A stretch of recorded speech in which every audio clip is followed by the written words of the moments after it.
Terima kasih bagi kalian yang telah mengklik video ini. Nama gue Ryu, and welcome to Red Room.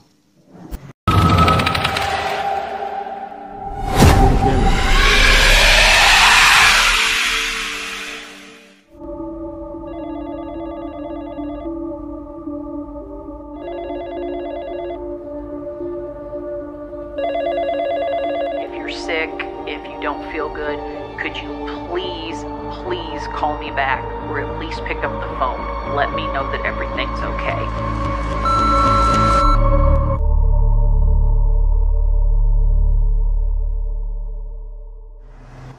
Di video kali ini, kita akan mengungkap kasus kriminal kebohongan terbesar dan pembunuhan yang sangat ironi yang terjadi pada tahun 2015, yaitu kisah seorang ibu yang menyiksa anaknya sendiri hingga beranjak dewasa dan dendam sang anak yang berujung dengan kematian ibunya. Sampai di akhir video, kalian akan menyadari bahwa kasus kriminal ini memiliki alur cerita yang tidak biasa.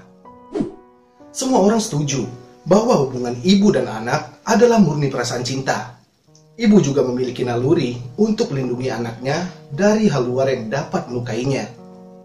Seorang ibu adalah sosok pahlawan yang selalu memberikan semua yang terbaik untuk anaknya. Namun, siapa sangka hubungan ibu dan anak yang indah tersebut menjadi bencana yang tidak terlupakan. Gypsy Rose Blanchard. Dia lahir pada tanggal 1 Juli 1991. Ia tumbuh dan tinggal bersama ibunya yaitu Didi Blanchard di Springfield, Missouri. Lalu pada tanggal 27 Juli 1991, orang tua Gypsy yaitu Didi Blanchard dan Rod Blanchard bercerai di usia muda, tidak lama setelah Gypsy Rose lahir. Gypsy adalah seorang gadis kecil yang selalu riang. Dia juga mempunyai wajah polos dan juga lucu. Tapi yang disayangkan adalah giginya harus habis dan ompong karena mengkonsumsi obat-obatan. Hal tersebut dikarenakan penyakit yang dideritanya, dan Gypsy juga selalu duduk di atas kursi rodanya. Gypsy dibawa oleh ibunya ke dokter untuk mendapatkan perawatan intensif di rumah sakit.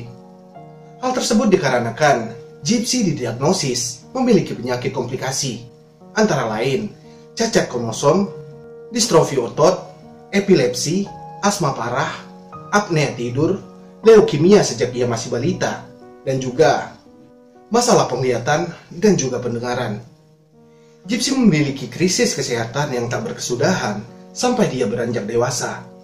Ditambah lagi, Gypsy mengalami kerusakan pada otaknya yang berpikiran seperti anak berusia 7 tahun.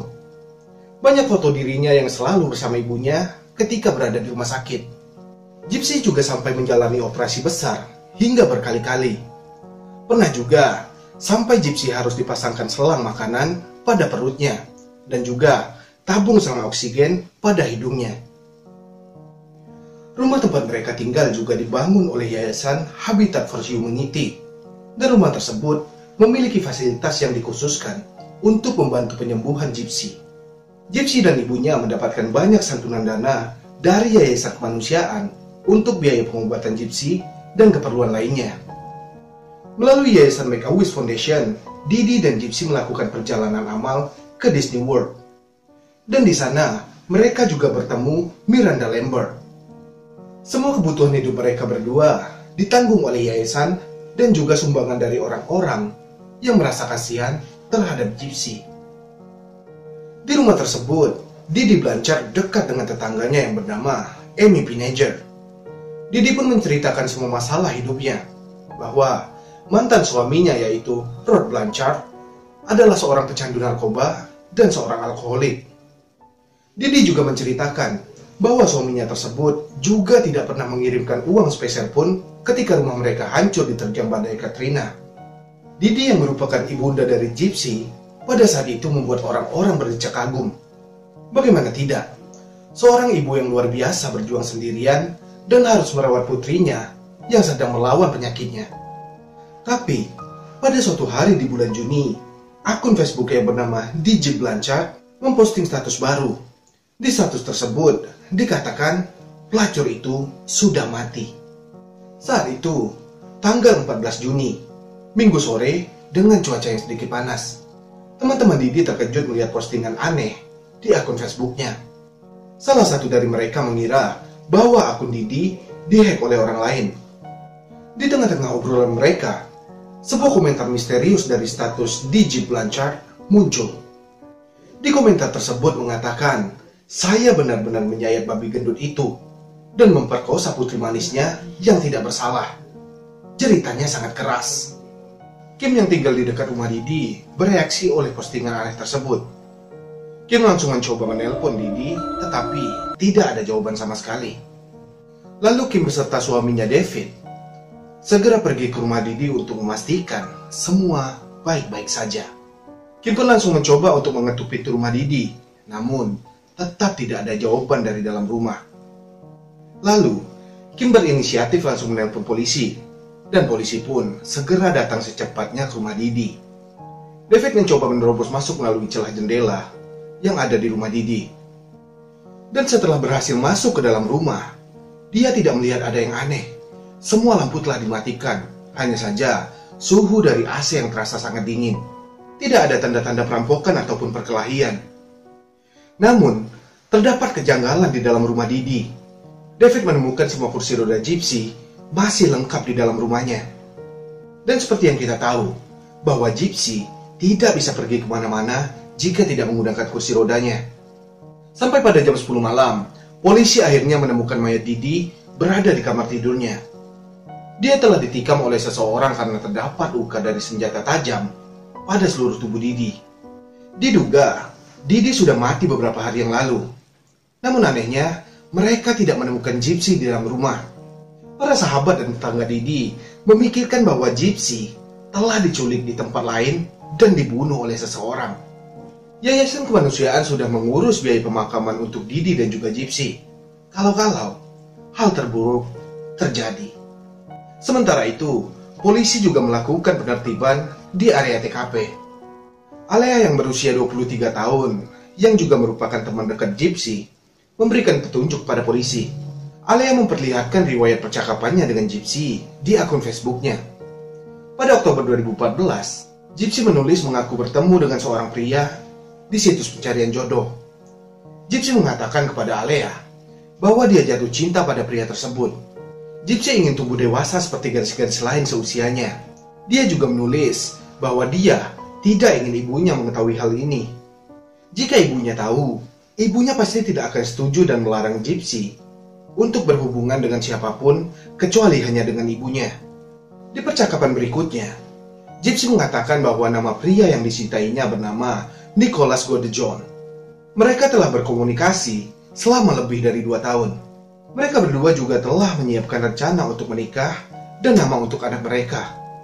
Alea pun teringat oleh perkataan Didi, ibunya Gypsy, bahwa Gypsy memiliki pemikiran seperti anak berusia 7 tahun. Tapi, Alea pun merasa bingung karena Didi memiliki pemikiran tentang percintaan seperti seorang gadis remaja pada umumnya. Terakhir dia mengatakan, Gypsy berusia 18 tahun dan Nicholas berusia 24 tahun. Usia kami hanya terpaut 6 tahun saja. Polisi pun melacak jejak alamat IP Gypsy dan didapatkan alamat IP tersebut terdaftar atas nama Nicholas Godejohn di daerah Big Bend, Waukesha, Wisconsin. Pada tanggal 15 Juni, sebuah tim polisi khusus dikirim ke rumah Nicholas. Ketika polisi masuk ke dalam rumah Nicholas, mereka langsung menangkapnya. Polisi juga menemukan Gypsy dalam keadaan baik dan sehat, sedang bersama Nicholas. Gypsy pun membeberkan apa yang sebenarnya terjadi pada dirinya kepada polisi. Bahwa selama ini Gypsy bisa berjalan dengan baik. Tidak ada yang salah pada dirinya. Dia juga tidak membutuhkan obat-obatan maupun tangki oksigen. Gypsy menambahkan lagi bahwa sang ibulah yang membuat Gypsy seperti orang sakit-sakitan, mengkonsumsi obat-obatan sampai harus memasukkan feeding tube atau selang makanan di perutnya Gypsy. Supaya terlihat meyakinkan bahwa Gypsy memiliki penyakit yang akut, Didi membotaki rambut Gypsy. Dan Gypsy harus rela kehilangan semua giginya akibat mengkonsumsi obat-obatan. Ibunya memalsukan umur Gypsy supaya tampak lebih muda. Dia pun terus memaksa Gypsy untuk tampil di tempat umum. Ibunya selalu memiliki ide baru untuk menambah penyakit di tubuh Gypsy. Dia pun bertemu dengan banyak dokter baru dan membeli obat-obatan, serta memaksa Gypsy untuk mengkonsumsinya.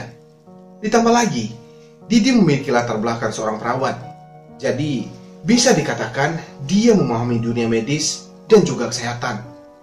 Anak cacat yang kalian lihat selama ini, itu semua adalah penipuan ibuku, katanya kepada polisi. Didi terus melakukan kebohongan dan menutupi kebohongan lainnya demi mendapat rasa simpati dari orang lain dan mengorbankan anaknya, Gypsy.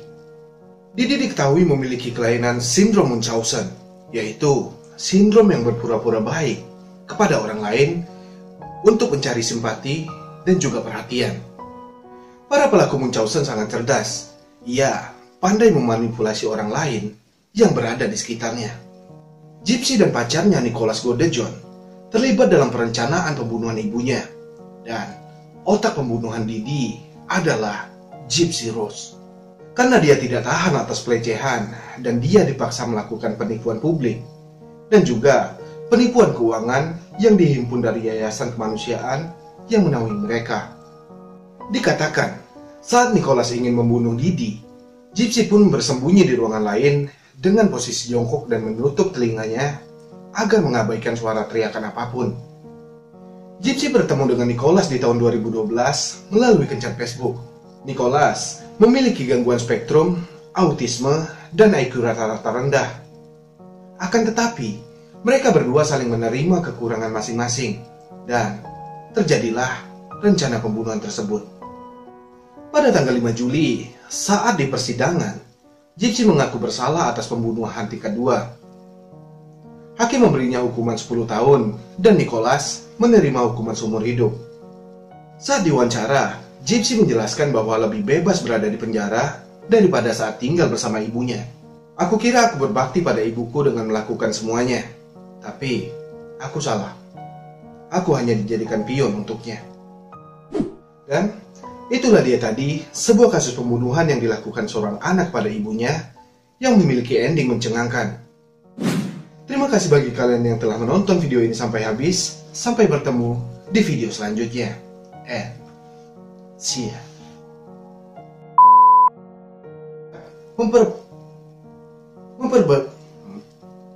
Memposting status baru.